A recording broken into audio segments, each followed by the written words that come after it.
This molecule seems to improve survival of cells fourfold, which could mean the difference between success or failure in human subjects.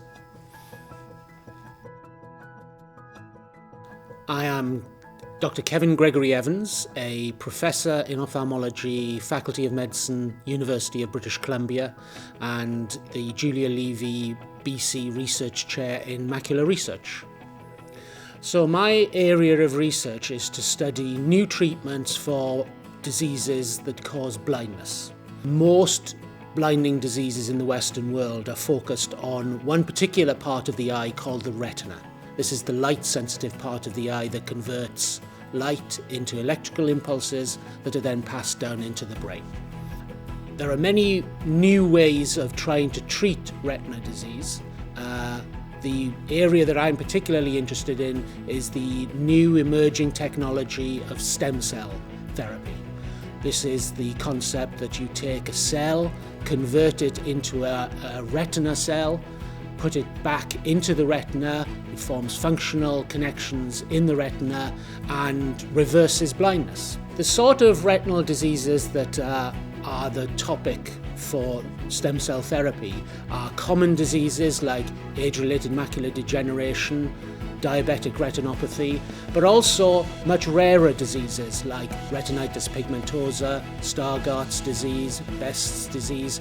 So the technology is applicable to a wide range of diseases of the eye.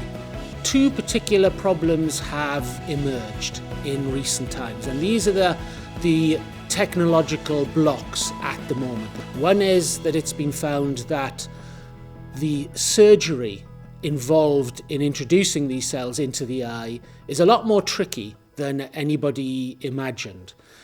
That is because you're not injecting these cells into normal retina, normal healthy retina, but into diseased retina, which is much more friable, much more prone to damage, where you basically damage the tissue that you're trying to preserve. But perhaps even more difficult than that, the finding that cells that are injected into model systems and into humans don't survive for very long.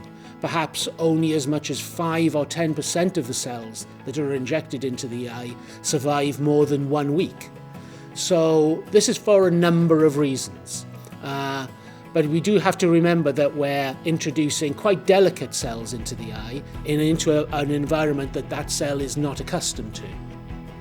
Over the last 4 to 5 years, we've been looking at a number of different ways of trying to improve cell survival. One of the most successful ways that we've managed to protect cells is with a new molecule called AAGP.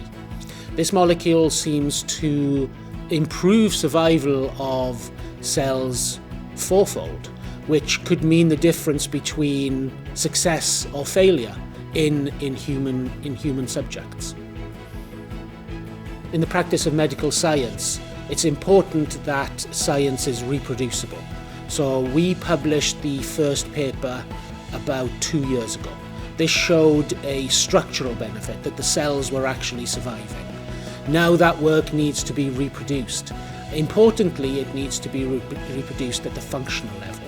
So we know that these cells survive, but are they actually working? Are they going to integrate into the retina and produce vision? There is also a major area of how to protect these cells long term. There's the issue of how do we get these cells to survive for the first few weeks? And that is where a pharmaceutical like AAGP comes in. But then you've got to think about, well, what about beyond that? And the big issue there is the immune system and immune rejection a significant feature of the problem? This is something that's very familiar to tissue transplantation, for instance, and organ transplantation, the need for ongoing immunosuppression. It's logical to think that that would be relevant as well to stem cell transplantation. That is a problem, I would argue, for the future. Our problem now is to get those cells to survive the immediate and early days of the transplantation. And so we come back again to pharmaceuticals like AAGP. They are the things that are the most important area of research right now. This type of research, in common with many areas of medical innovation, is the issue of funding. This is very expensive work to do. It involves complicated and very technologically advanced laboratory work, for instance. And I think that has been a block up until very recently. It is very difficult, I think, for private sponsors and for governments to fund this sort of work. They have so many commitments to so many other things.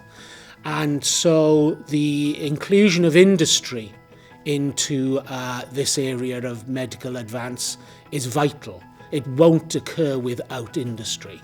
We are now beginning to see companies like ProtoKinetix becoming more and more involved in the eye, and I think that because of that, we're going to see significant advances over the next 5 to 10 years. Innovations like stem cell technology and their augmentation with drugs like AAGP could lead us to a day in the very near future where nobody need go blind. Everybody would be able to have a treatment. But we need that industry sponsorship. We need that industry investment. I have been helping patients with blinding diseases for the last 30 years, since I left medical school. And it can be quite harrowing, in particular because a lot of these patients are children. And it's a tragedy for the children, it's a tragedy for their whole families when you're in this situation. As a doctor, I always try to give these patients hope. But we're talking about hope not for medicine but for science, and seeing the advances in stem cell technologies. I think it helps me to be that little bit more positive, to give them that little bit of extra hope. I'm now very confident that there are tangible advances that will be of benefit, and with the help of pharmaceuticals like AAGP, we can now be that little bit more hopeful.